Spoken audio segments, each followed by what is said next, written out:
Announcing tonight's honorees is Jennifer Buffett, president of the Novo Foundation. It is an honor for me to introduce two amazing women who are tonight's recipients of the Let Girls Lead Award. This annual award is given to outstanding individuals who, through their life's work and dedication, show that when we invest in girls, we build a better future for all. We will first hear from Dr. Emelin Cabrera, followed by the Honorable Elba Velasquez.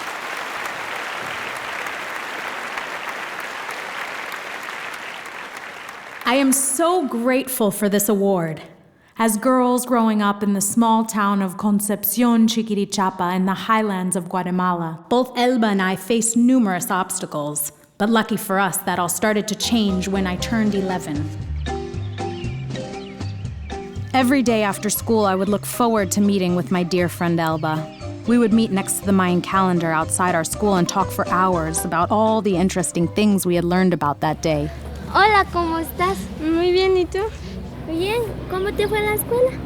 Elba was 3 years older than me, so I was always excited to hear about the subject she was studying, and I'd ask her endless questions. El maestro nos puso a leer la Constitución. Pues a mí me interesó esto. Ah, derecho de la defensa de la niñez. Sí. One boy in particular, Hector, was always teasing us about our commitment to our education. Fíjate esas dos tontas haciendo no sé qué cosa, estando en esta escuela, no sé, en lugar de estar aquí deberían de estar en la casa. No entiendo. Y lo único que ganan aquí, en serio, solo es embarazarse. No le encuentro vienen sentido. aquí en esa escuela? Y supuestamente a estudiar. No entiendo. Ustedes váyanse y déjennos concentrarnos. En verdad no entiendo a los chicos. En vez de estar perdiendo el tiempo molestándonos, deberían estar haciendo lo mismo que nosotras. Sí, algún día van a ser mi asistente.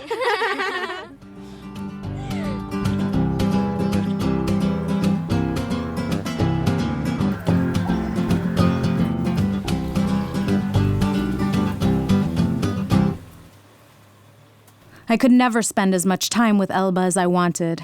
She was the oldest of 6 siblings, so she had a lot of responsibilities at home. I liked to stay away from my house as much as possible because of all the fighting. It was hard to see my mother trying to take care of us all alone.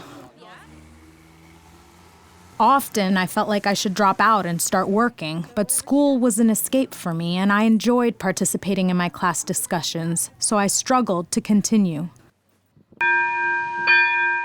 One day, my teacher told the class about Let Girls Lead, a new program that would teach girls like us to become community leaders. I couldn't wait to tell Elba. Elba, mire esto. Está muy interesante. Muy interesante. Vamos. We decided to visit the woman who ran the program. Her name was Juani Garcia. Hola chicas, bienvenidas. Cuéntenme, ¿cuál es su nombre y por qué les interesa formar parte de este programa? Pues porque queremos ser lideresas de nuestra comunidad y ayudar a niñas. I knew immediately that we were going to like Juani. She was a strong woman. She was educated and had traveled a lot. She looked into our eyes when we spoke.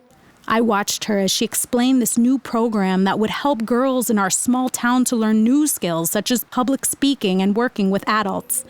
Elba and I always used to talk about how our sisters, friends, and others were treated in society.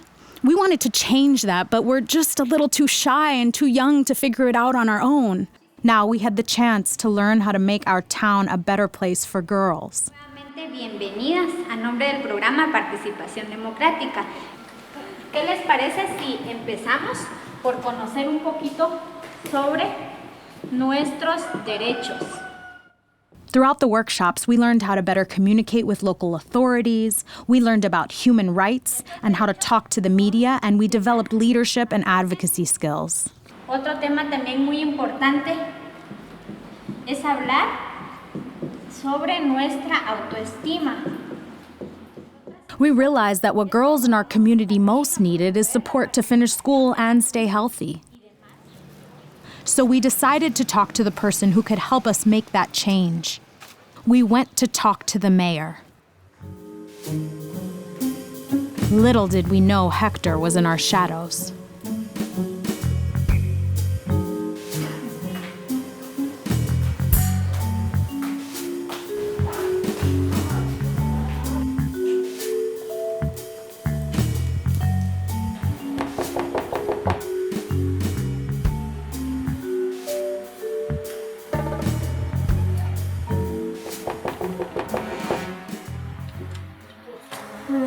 Buenas tardes. ¿Podría concedernos unos minutos? Queremos hablar con usted. En este momento estamos muy ocupados. Lo siento mucho. Perdón y disculpas.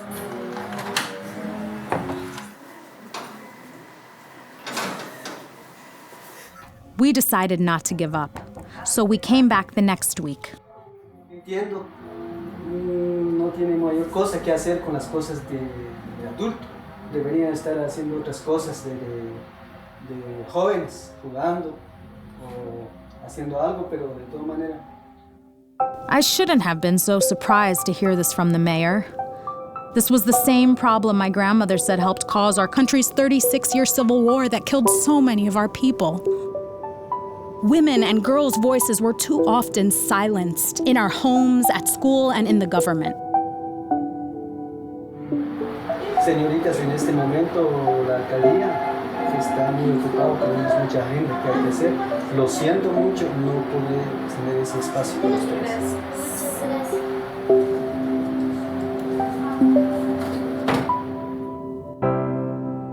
Elba and I knew we could have changed that for our generation. We could have helped to build a more peaceful country.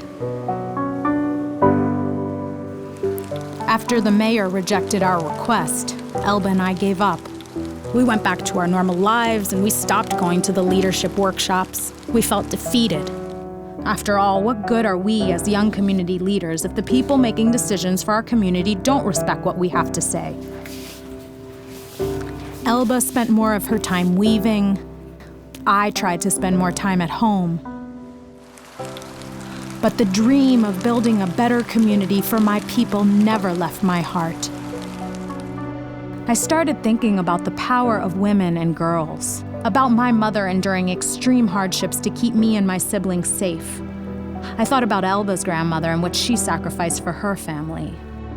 And most of all, well, I thought about Juani, who was a strong woman I deeply admired. And I remembered one thing she said to us at our first meeting with her. Girls, don't worry about the opinion of others. Your participation and input is important because you are important.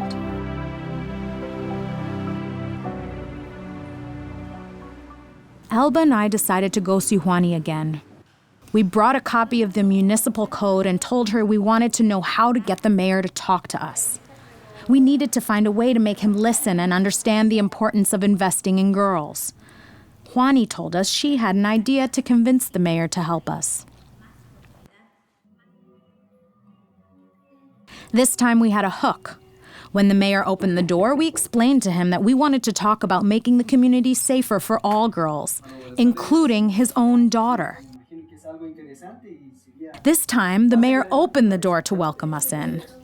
In the few minutes we had with him, we shared our concerns and we talked about the ongoing threats to girls' health, education, and future. We asked for his help. Muchas veces los jóvenes señoritas tienen que trabajar para mantener a su familia. The mayor told us for change to happen, we would need to complete well-documented research about the problems facing the girls of our community. The mayor asked if we would work with him to create policies and a strong plan that the government could implement. We gladly said yes.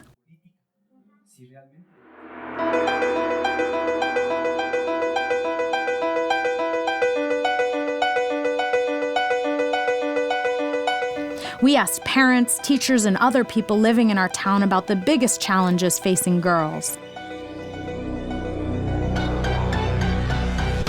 Soon we realized that many people knew about the violence and poverty facing girls, but did not know how to help. Community leaders told us that early pregnancies often prevented girls from finishing school and that the lack of jobs and training made it nearly impossible for young women to earn a living.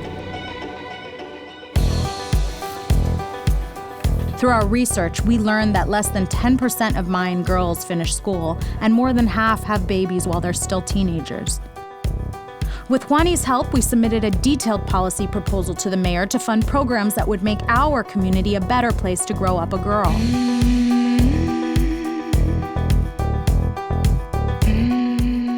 Finally, one day, the mayor invited us to his office saying he had some good news. Hola, buenas tardes. Pasen adelante, mucho gusto, bienvenida. Pasa adelante, bienvenida. ¿Cómo están? Bien. Qué bueno, qué bueno. Me alegra, es un placer de tenerlo nuevamente aquí. Es que durante este trabajo que hemos hecho, al inicio para nosotros creíamos que no era parte del desarrollo, pero creemos con este trabajo que ustedes han venido haciendo, es muy importante. Entonces nosotros sí estamos tan de acuerdo y muy de acuerdo, y vamos a decir que hacer lo mejor para sacar adelante todo el plan que ustedes tienen como jóvenes. Y de una vez vamos a... When the mayor signed and gave the official stamp on new policies and funding, Elba and I were so excited. Felicidades, felicidades, este documento es para ustedes. These policies would support girls to finish school, see a doctor when they needed one, and reduce gender-based violence. These policies would transform girls' lives and improve our whole community.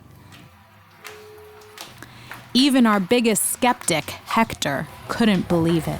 ¿A qué vinieron acá? Venimos a hablar con la casa. ¿Sobre qué o qué?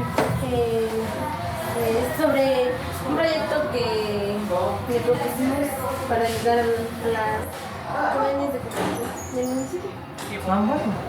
¿Y nosotros los hombres dónde quedamos? Por lo mismo está incluido con... We reminded him of how he and Jose were teasing us as we were working to improve the community. We told him, you were always welcome to work with us, you just didn't seem interested. We decided to forgive Hector because we realized that in order to be effective, we needed the participation of men and boys. We needed them as our allies. Así es de que invito a Emily y a Elba, por favor, que pasen aquí conmigo. We were so excited for this day. Seeing how proud Juani was of us was a testament to her vision and leadership. Estamos listas, ¿verdad? Bueno. Y es para decirles de que el día de ayer fuimos con el señor alcalde y él nos dio la buena noticia de que fue aprobada la política pública municipal a favor de la niñez y adolescencia, junto con 2 millones de quetzales. Así es de que es para celebrarlo. She believed in us from the start. She gave us everything we needed to be powerful, and we loved and respected her for it. And there was one new participant we were happy to see join Juani's workshop. A few weeks later, we joined the mayor in the grand opening of the municipality's new Office for Women and Children, which focused on ensuring girls can go to school. Oh, it was a very exciting time. I even got to help cut the red ribbon.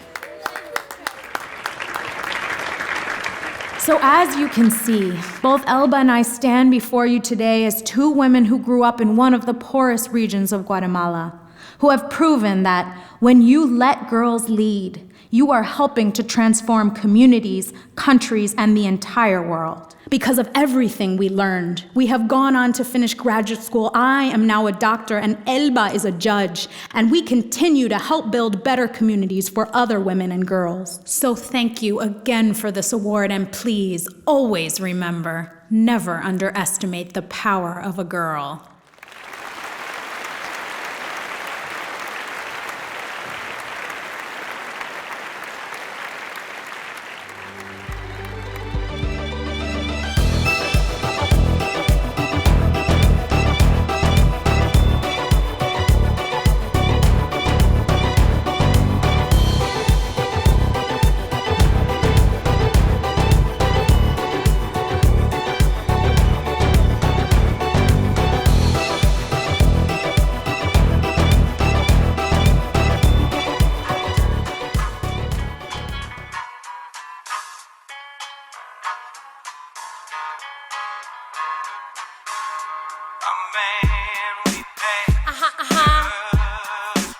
REBECA ley. Última dosis, senda radio, soy políticamente incorrecta. Me gusta bailar revolución.